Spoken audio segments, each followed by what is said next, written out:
अभी चुनाव आ रहा है, बंगाल में भी पंचायत चुनाव, और हिंसा की तस्वीरें त्रिपुरा में कम हो गई हैं लेकिन बंगाल में कम नहीं हो रही है और सरकार आपकी है, क्या कहेंगे? नहीं, बंगाल में हिंसा की तस्वीरें कहाँ आ रही है? वायलेंस जो होता रहता है, जो हमेशा चुनाव आते ही कहीं बम फट रहे हैं जिसमें खुद टीएमसी के लोग भी घायल हो रहे हैं, क्या इसको देखकर आपको तकलीफ होती है कि जो बम फट रहे हैं या बम बन रहे हैं या जो ये सारी प्रक्रिया हो रही है? हम अपनी जो स्टैंड है वो बहुत स्पष्टता के साथ लोगों के सामने रखा है और मैं ये बार बार दोहराया हूँ कि पंचायत चुनाव में पूरा 100% फ्री एंड फेयर पोल होगा। सब कैंडिडेट्स, आज आप देखेंगे तो बीजेपी फिर से हाई कोर्ट गया है कि पंचायत चुनाव को पोस्टपोन कराया जाए, डिलिमिटेशन के बाद कराया जाए। भाई असली मुद्दा तो ये है कि उनके पास कैंडिडेट नहीं है। पंचायत चुनाव कोई 10 सीट, 12 सीट, 15 सीट, 20 सीट का चुनाव नहीं है। 1 लाख सीट में चुनाव लड़नी है आपको। 1 लाख उम्मीदवार चाहिए, तो 1 लाख उम्मीदवार पहले वो चुन के निकाले।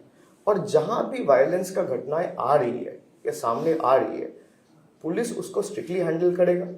उसको स्टेट की तरफ से चीफ मिनिस्टर ने बहुत स्पष्टता के साथ बताया है कि we have absolutely zero tolerance approach towards any such violence related incident और any incident with regard to political violence.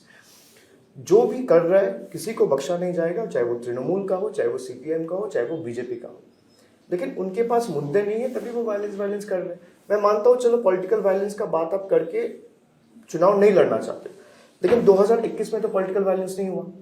2000 उसके बाद जो 2022 के म्यूनिसिपल इलेक्शंस हुआ, वहां तो पॉलिटिकल वायलेंस नहीं हुआ।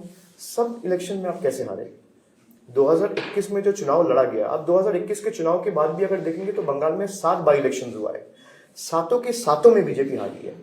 और हर एक बाई इलेक्शन में सेंट्रल फोर्सेस तैनात थे। हर एक बाई इलेक्शन में कंपनी के ऊपर कंपनी सेंट्रल फोर्सेस थे। मैं तो कह रहा हूं कि भाई आपको अगर सेंट्रल फोर्स बंगाल ना आया, बंगाल चुनाव में लगा दो।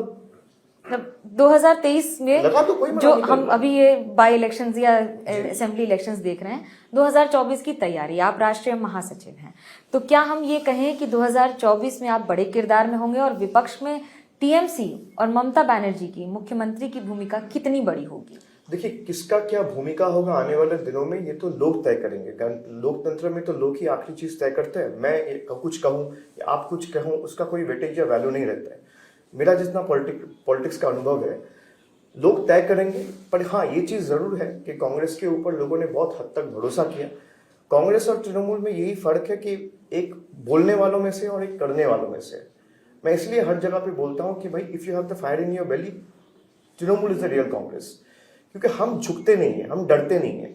आप कहोगे एक ट्वीट करना अलग बात है, लेकिन उस ट्वीट को लेके नीचे खड़ा उतारना और लोगों के साथ कंधे में कंधे मिला के लड़ना, दोनों में जमीन आसमान की फर्क है। तृणमूल वो करती है। अब आने वाले दिन में लोग किसको किस भूमिका में देखना चाहते हैं वो तो लोग तय करेंगे। लेकिन तृणमूल पूरा ताकत के साथ लड़ेगा, जोर शोर के साथ लड़ेगा। और हाँ, आज 2021 तक तो तृणमूल खाली बंगाल में सीमित था। अब गोवा में एक यूनिट है, भले ही हमारे पास 8-10% वोट आया, लेकिन एक यूनिट है। त्रिपुरा में एक यूनिट है, असम में एक यूनिट है, मेघालय में एक यूनिट है। हम लोग एक्सपेंशन शुरू कर रहे हैं और मेरा हक बनता है कि जनरल सेक्रेटरी, राष्ट्रीय महासचिव के नाते मैं लोगों तक जाऊं, अपनी पार्टी की आदर्श विचारधारा लेके लोगों तक पहुंचूं। लोग उसको अपनाएं या नहीं अपनाएं, वो लोगों की बात है।